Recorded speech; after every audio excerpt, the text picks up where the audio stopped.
MotoGP speed. Doing a wheelie at 140 mile an hour.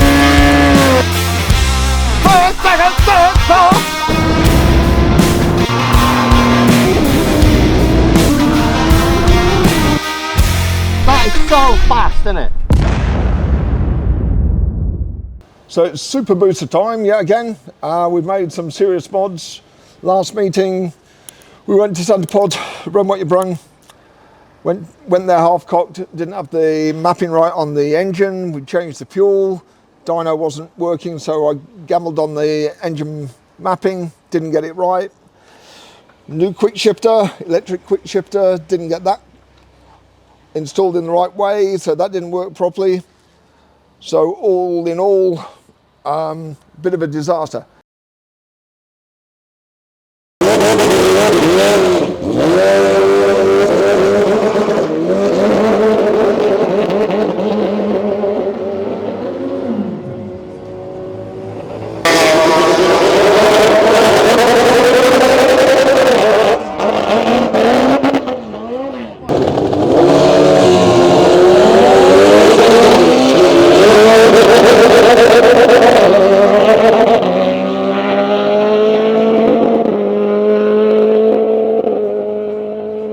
So tomorrow and Sunday, we're starting again. Electric quick shifter, shifts up and down, no air tank, nothing, just press the buttons on the handlebars to go up or down.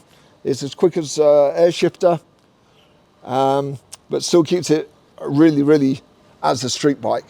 So no maintenance, just press the buttons and she changes up or down, and that works a treat. Got the long wheelbase. Got an MTC Gen 2 clutch in, which hopefully we'll get dialed in quite quickly. And we're running a combination of E85 and gas.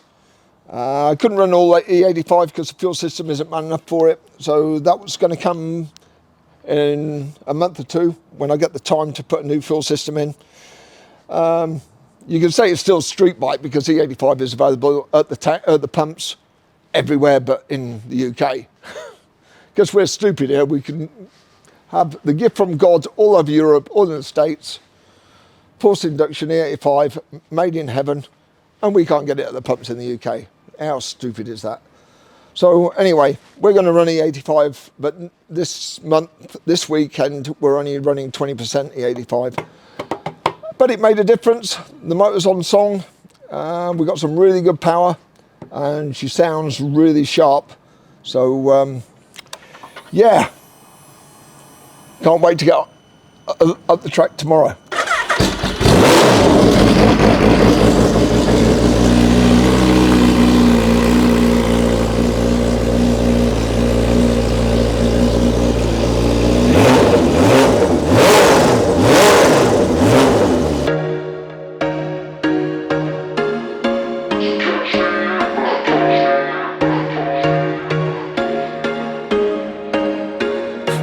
Once a day that I would pray for you, I'd go and misbehave just so you'd notice too. Sneaking looks up and down from across the room, and damn, what a hell of a view.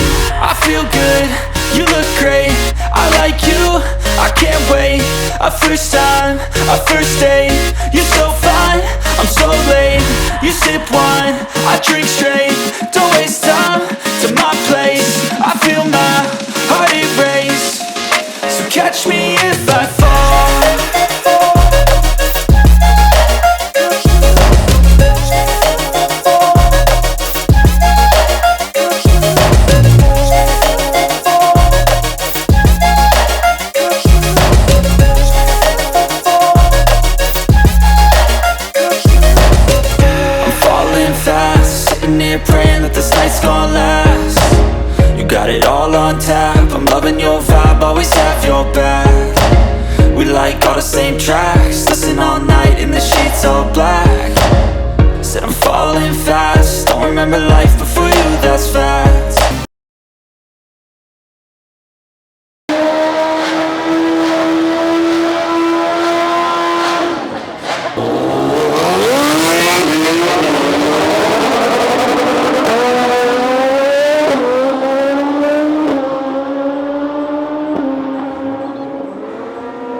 Well, just on the shakedown run, did a tentative launch at 4,000 revs. There's a lot of grip out there, didn't know what to expect.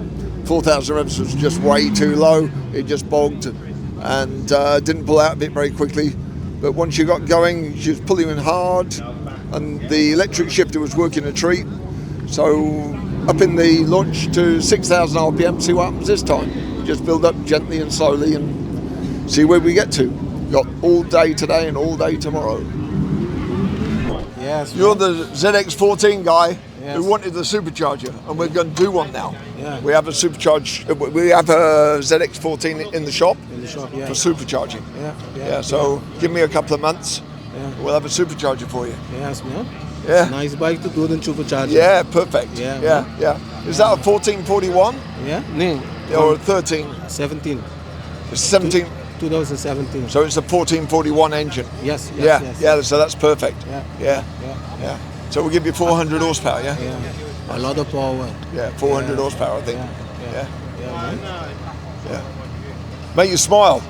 Yes. First run, night 3. 9.3 Yes. with it as it is. Yes. Yeah. Okay. I will be drive 8 seconds with this Oh bike. yeah, easy. Easy. No, easy. It's hard work. Yeah. No, with the supercharger. Yeah, but the supercharger is easy. Yes. Yeah.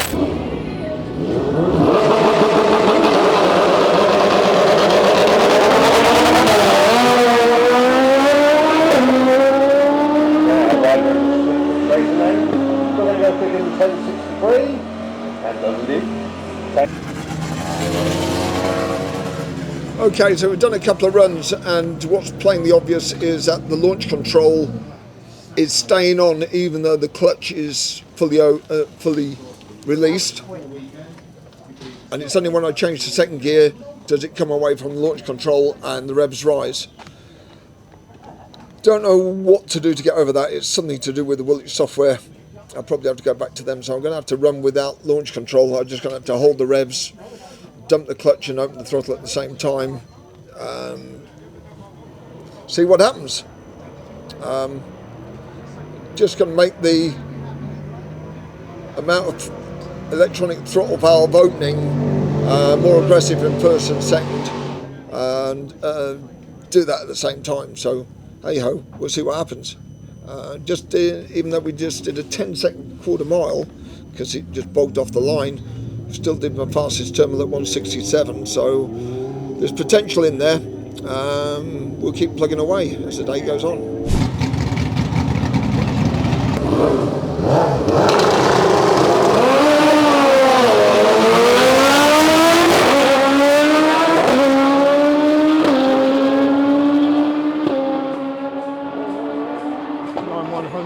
What's going to happen next? So launch control's holding first gear, won't come out of launch control. So in first gear it just stays at 6,000 revs. Changing to second it goes like stink. 167 terminal with a 10-second run on the second run. Third run, decided that the only way to go forward was to do away with the launch control and just launch with hand clutch and throttle. Did a pretty reasonable launch, 159, 60 foot, which is still really slow, but at least it left the line on full throttle and it was running okay. Every gear change seemed slow, but I went through 9.1 at 166 mile an hour. Coming back, found that I cogged down the box, and then when I started to go back up the box to come back, I had no second gear, no third gear, no fourth, no fifth. It just won't go through. Just first gear, nothing. So we're going to go back, see if it's a detent spring or something that's caused the problem. Hopefully to run again tomorrow. Here's fingers crossed. Bastard. A few moments later. Muppet here. Didn't tighten these up enough, so the shift ram moved up, so it wouldn't change gear. Didn't move much, not enough that you'd see, but it was enough for us not to get the gear. So we fixed that, just repositioned it and nipped it up again. Just doing the chain, and then we're ready to rock. Wonderful.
Well, let's have a little resume on the weekend.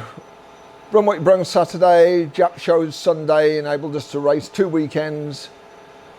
Managed to get 14 runs in over the weekend, but boy, was it hard work. Saturday, first run, realised that the launch function wasn't coming off in first gear at 4,000 RPM launch. Second run was a 6,000 RPM launch, still did the same thing. Came back, thought we'll junk the launch function. On my ride-by-wire throttle, I've got 40% throttle in first, 60% in second, 80% in third. So I thought, right, okay, it's going to be pretty safe. Nailed it off the line. Seemed pretty sluggish. Next gear, still pretty sluggish. Next gear, still pretty sluggish. Then it picked up and went. And I thought, what the hell's going on? So we looked at data logging on the Woolwich data logging. And although I'm seeing the gear change on the dash, first, second, third, fourth, fifth, it was going first, third, fourth, fifth. So I was getting very low throttle angle in lower gears. Played with it, still no joy. It still wanted to do what the hell it wanted to do. So I decided, right, we'll junk that. We'll just go for full throttle in all gears. So we did runs with full throttle in all gears. The kill time on the quick shifter sometimes was perfect at around 0.05 seconds. Other times it was half a second and you thought you'd hit the kill switch and it would just die and pick up. So Saturday evening, sat down and thought, right, what are we going to do about this? So I junked all the nanny settings. We got full throttle. Quick shifter, we couldn't do anything more about. I'm running an electric quick shifter, not an air shifter, and it's bloody good and it works really well and it's up and down change. So it's totally streetable. You can on the buttons you can go up and down the box at will. You haven't got to worry about filling a bottle, rewiring anything. It's pretty well standalone. It works extremely well with the Gen 3 software of the kill time. But anyway, went back Sunday morning, thought, right, got to be careful here. Got full throttle in all gears. The launch was really good. It felt like I was on it. Second gear, hit second gear, wound it on. The baby went vertical on me. I brought it down, nailed it again, went to the end of the track, came back and had a look at my data logs and made a few changes. I went back down to the start line and everybody's saying, hey man, you've just done an 8-second run. I did 8.9 at 166 with a wheelie mid-track where I had to get off the throttle. Somebody said to me that is a proper bunny hop, the back wheel was in the air. Unfortunately, we've only got a still, we haven't got the full run. But yeah, it wasn't scary. I got it under control and I did my first 8. So from there, we went on, tried really hard to get the launch right, and it's a difficult thing because I've got the hand slider clutch on it, the MTC Gen 2 clutch, and it was set for about 7,500 RPM, but I hadn't got launch control, so I was having to hold the revs and feed the clutch in without burning the clutch out on the start line, which I did on Sunday morning. I burnt the clutch out, but I realised my mistakes. Pulled what was left of the clutch out, replaced it with a new set of plates, and we were good to go for the next run. Went out, did 8.65. I think she was around 171, 132 on the 8th, and then very good. Last run of the day. In two minds whether to go or not. The bike was getting pretty hot. I've been leaning on it pretty hard all day. So went out, 60 foot was nothing special, 1.59. The 8th mile, 139, where I've been running, like I say, 132. I think there was a 135 in there somewhere, but I did a 139. And then over the finishing line, about 100 feet before the finishing line, I felt like my right foot was on fire, and I burnt right through my boot, and I was sticking my leg out in the air trying to cool it off, and I went through the finishing line at 164 mile an hour. Obviously a little bit distracted, but that was the last run of the day. And what did I do? Slowest start, slowest finish, fastest midsection, and an 8.54. Can't do better than that. It can only be a better time out next time. We're just going to work with other things and just see if we can get a 7, let alone a low 8, you know. You never know. Even this big fat bastard might get in the 7s. Doing a 7 at 70 was my goal this year. Yeah, that'd be great. No doubt you're going to ask what the differences are between the bike as we first developed it and where it is now. Like I say, I'm thinking that we still want it to be a street bike. So although we've got long wheelbase, because we've got long double-sided swing arm in, and we've got electric shifter, so we can use the shifter on the street. It's not limited by air pressure. It's still streetable, up and down buttons.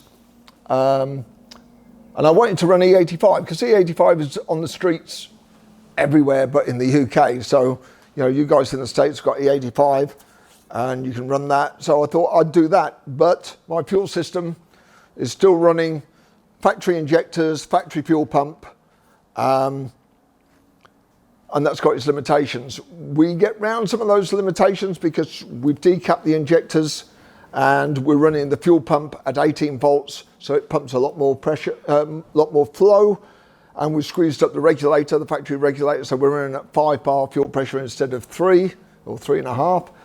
So we do get a lot more fuel into the bike, into the engine, than the stock setup without replacing fuel lines, fuel pipes, injectors, and all the big costs involved in that, and it's been 100% reliable.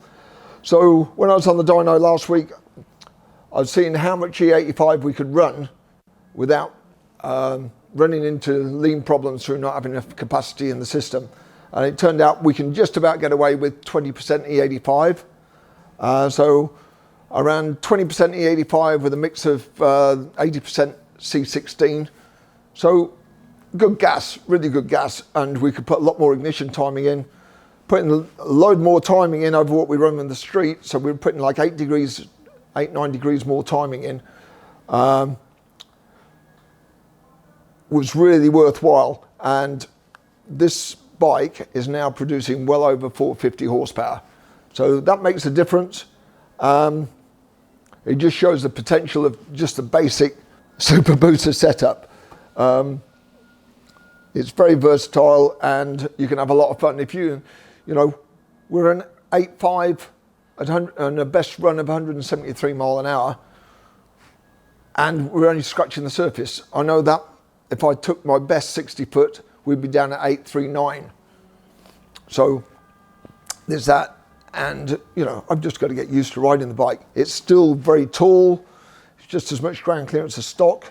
So it's not a super street bike by any stretch of the imagination, it is a street bike. And as yet, it hasn't thrown a rod. Unlike some bikes have that are meant to be street bikes. So we won't go there. Yeah, got tie down strap on the front as well. So we've got a little bit more load on the front end. Together with the longer wheelbase, that's made a big difference. But on the other side of it, we're not using any of the nanny controls that are on the bike. I was running full throttle, all gears. Sure, I was running electric shifter, but that was it. So if it wheelied, I had to control it. I had to get off the line. There's no launch control, so I can't just sit there with it going ba ba ba ba and drop the clutch, because all it did was go ba ba ba ba up the track in first gear. So whether that's a Woolwich issue through Woolwich mapping or whether it's a Suzuki issue, I don't know. It really pissed me off.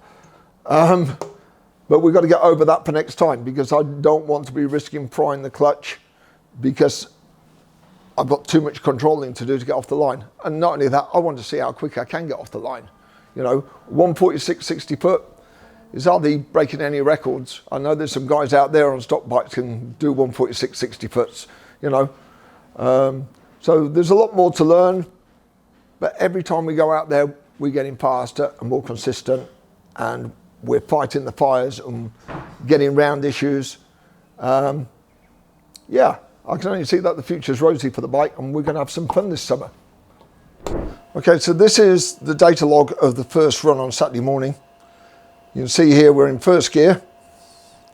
That's just here, we're first gear. We're on launch control, so it's holding the throttle at 40%, and it holds it, and you see vehicle speed, so we're at the start line. As we go along, holding, there away we go. And although we're in first gear, throttle's not going up because we're still on launch function. So it's screwed. And then when we go further, change into second gear, then we change into third gear, and then look, we change into third gear, and then we change into third gear. What the hell's going on with this software? Crazy stuff. AFR, going crazy, then nothing. Now that might be the AFR sensor, it might be the lambda sensor in the exhaust. So we're just changing that might be the answer. But you can see how much I was struggling. Launch control wasn't coming off, and then it wasn't putting it in the right gear for the right map, for the right throttle angle and the right fueling. So all the time it was crap. And that was the first run of the day, and the second wasn't much different. So that's where we were with that. Then we made changes. So this was another run. You can see we're in first gear. First gear. Horrible step there. Still first gear, even though it's not first gear at all. It's second gear. Now it's third gear, but it's showing second. It's fourth gear showing second, and fifth gear showing second. AFR's down the pan. Full throttle only comes up when we're halfway down the track, which is crazy. So I was fighting this. We still did some good top speeds. Vehicle speed, 255 kilometers an hour is where it's limited to on this scale. It never goes past 255 for whatever reason, even though it's going like 160 mile an hour. So we ended up getting rid of drive-by-wire throttle angle and giving myself full throttle when I was giving it full throttle. So that's another one that's showing us what the hell's going on. And then the next one we're looking at 162. What's going on here? This is my throttle. That's what I'm giving it. But that's what's really happening with the drive-by-wire. It's all screwed. So there it's only giving it 30% throttle. And now this is probably down to the lift function, cutting the throttle back. Although we was only on 1 on the lift function, which I've very rarely used. I've always used 2, and it's been to great effect on the standard wheelbase bike. With the longer wheelbase, it's somehow screwing the lift function up, and it's cutting out a load of throttle. So I ended up getting rid of the lift function as well completely. Gear 2, gear 3, look at that. So it goes gear 1, gear 2, gear 3, gear 3, gear 3, gear 3. When in fact I just cocked 6th gear. So just crackers what's going on. So I've ended up removing all these nanny functions, just giving myself full throttle, no launch control, no lift function, just full throttle when I want it, and we ended up with an 8.5. So if we got these functions working better or right, then you know, I can see that there'd be some significant time improvements. That's for sure. Yeah. Don't know what else I've got here to show you, but you know, it's just so annoying that we had everything going for us and the electronics just screwed it all up. You know, if you look here on this one, you see TPS where I was feeding the throttle in. So I'm feeding it really quite nicely there. But what's happening is this. So that's first and second gear, but it's saying it's still in first gear.